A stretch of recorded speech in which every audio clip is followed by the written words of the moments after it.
જય શ્રી કૃષ્ણ મિત્રો, આપનું સ્વાગત છે અમારી યુટ્યુબ ચેનલ વ્રત ભક્તિ ગાથામાં। મિત્રો, આજે આ વિડીયોમાં આપણે સાંભળવાના છીએ ભાદરવા માસના શુક્લ પક્ષની એકાદશી પરિવર્તની એકાદશી ક્યારે છે, તેનું શુભ મુહૂર્ત શું છે, પારણ ક્યારે કરવાનું છે અને આ એકાદશીમાં શું કરવું શું ન કરવું, પૂજન વિધિ કેવી રીતે કરવી અને આ એકાદશીમાં મહાત્મ્ય શું છે તે પણ જાણીશું। જો આપને આ વિડીયો પસંદ આવે તો લાઈક કરજો, શેર કરજો। આપ આ ચેનલ પહેલી વખત જોઈ રહ્યા છો તો સબસ્ક્રાઇબ કરી લેજો, જેથી આવનારા વિડીયોની માહિતી આપ સુધી તુરંત પહોંચી શકે। ધન્યવાદ।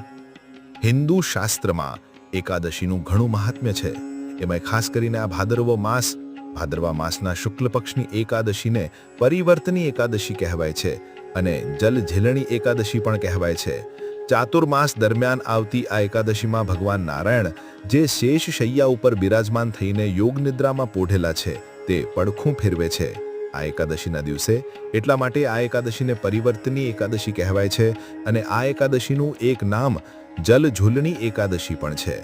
જલ અર્થાત જળ, ઝૂલની અર્થાત હિંચકાવું, ડોલવું।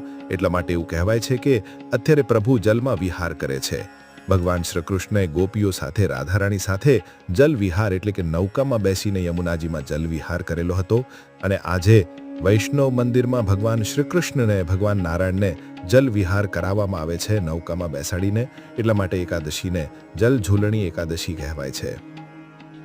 સૌપ્રથમ આપણે જાણી લઈએ કે આ એકાદશીનું મુહૂર્ત શું છે।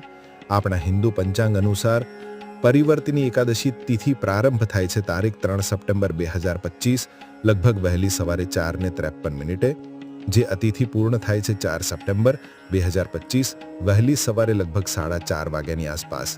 આમ જોઈએ તો એકાદશી તે ઉદયા તિથિ અનુસાર જ વ્રત કરાય છે। એટલા માટે તારીખ 3 સપ્ટેમ્બર 2025ના દિવસે સ્માર્ત એકાદશી કહેવાય છે અને બીજા દિવસે એટલે કે 4 સપ્ટેમ્બર 2025ના દિવસે બારસથી યુક્ત એકાદશી, જેને વૈષ્ણવ એકાદશી કહેવાય છે। માટે ભક્તજનો 2 દિવસ એકાદશીનું વ્રત કરી શકશે। એક તો સ્માર્ત એકાદશી જે સંસારી લોકો કરે છે, બીજી એકાદશી જે વૈષ્ણવ એકાદશી કહેવાય છે જે સાધુ સંતો સંન્યાસી માટે ઉત્તમ છે। આમ 2 દિવસ આ એકાદશીનું વ્રત રખાશે। એકાદશીના પારણ વિશે પણ જાણી લઈએ। કહેવાય છે કે એકાદશીની તિથિ પૂર્ણ થાય પછી લગભગ 4 થી 5 કલાકનો એક પ્રહરનો જે સમય છે તેમાં હરિવાસર સમય કહેવાય છે, હરિનો વાસ હોય છે। એટલા માટે ત્યારે પારણ કરાતા નથી। જે ભક્તો તારીખ 3 સપ્ટેમ્બર એકાદશીનું વ્રત કરશે તેઓ 4 સપ્ટેમ્બર 2025ના દિવસે આ એકાદશીના પારણ 10 વાગ્યા પછી પણ કરી શકાય છે અને બપોરના 1:30 પછી પણ કરી શકાશે। અને જે ભક્તોએ 4 સપ્ટેમ્બર 2025ના દિવસે એકાદશીનું વ્રત રાખ્યું છે તેઓ વહેલી સવારે સૂર્યોદય તિથિ પ્રમાણે એકાદશીના પારણ કરી શકે છે તારીખ 5 સપ્ટેમ્બર 2025ના દિવસે। આ પરિવર્તની એકાદશીના દિવસે ભગવાન નારાયણના વામન સ્વરૂપની પૂજા થાય છે।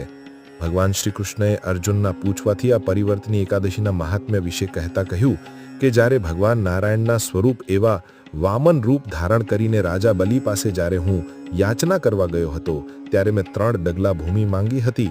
માટે આ એકાદશી 3 લોકના દાનના ફળને દેવાવાળી છે। રાજા બલિએ મારી પ્રાર્થનાનો સ્વીકાર કર્યો હતો અને ભૂમિનું દાન કરવા માટે તૈયાર થયા હતા। દાનના સંકલ્પ કરતી વખતે મેં વિરાટ રૂપ ધારણ કર્યું। ભગવાન શ્રી કૃષ્ણ અર્જુનને કહે છે કે હે પાર્થ, પરિવર્તની એકાદશીના દિવસે મારું એક વામન સ્વરૂપ છે તે રાજા બલિ પાસે રહે છે અને બીજું સ્વરૂપ ક્ષીરસાગરમાં શેષ નાગ પર શયન કરે છે અને શેષ શૈયા ઉપર બિરાજમાન ભગવાન વિષ્ણુ પડખું ફેરવે છે। એટલા માટે આ એકાદશીનું ઘણું મહાત્મ્ય છે।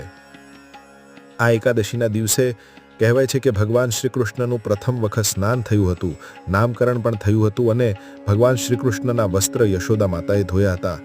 આ એકાદશીને ડોલ ગ્યારસ પણ કહેવાય છે। આપણા દેશના અમુક ક્ષેત્રમાં વૈષ્ણવો આ ડોલ ગ્યારસ ઉત્સવ મનાવે છે।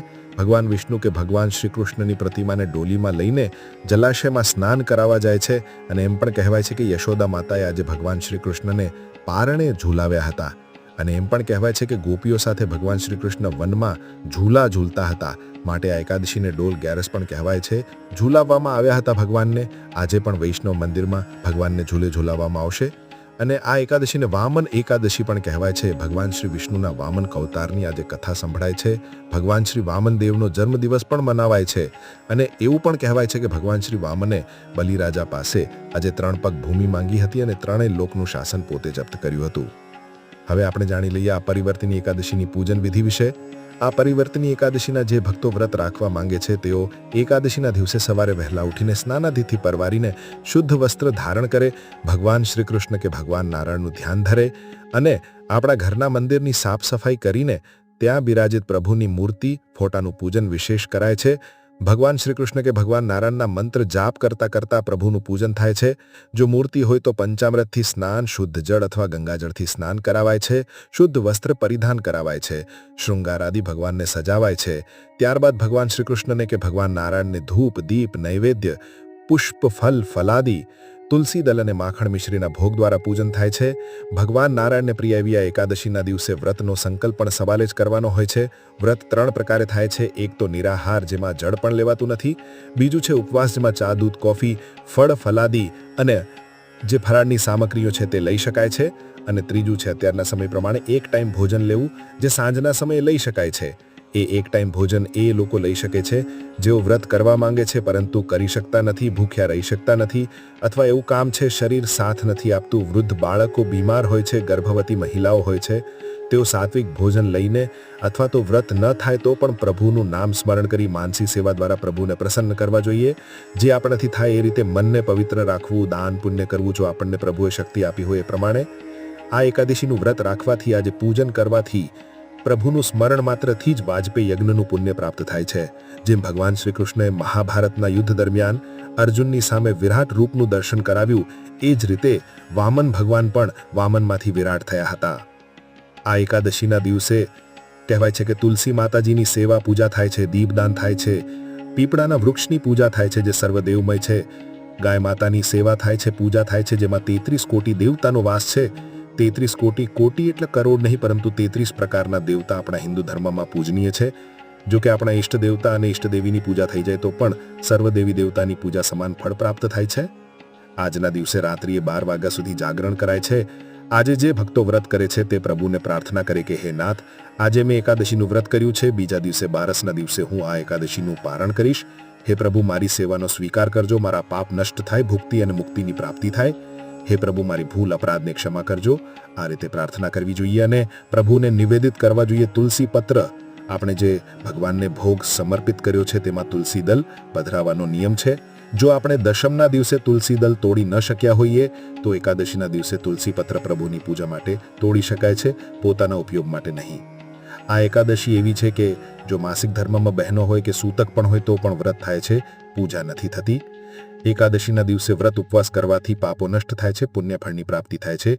એમાં ખાસ કરીને આ પરિવર્તની એકાદશીનું વ્રત રાખવાથી અશ્વમેઘ યજ્ઞ સમૂહ પુણ્ય પ્રાપ્ત થાય છે. મિત્રો, મને આશા છે કે આપને આ વિડીયો જરૂર પસંદ આવ્યો હશે. મને સાંભળવા માટે ધન્યવાદ. આપ સૌને મારા જય શ્રી કૃષ્ણ.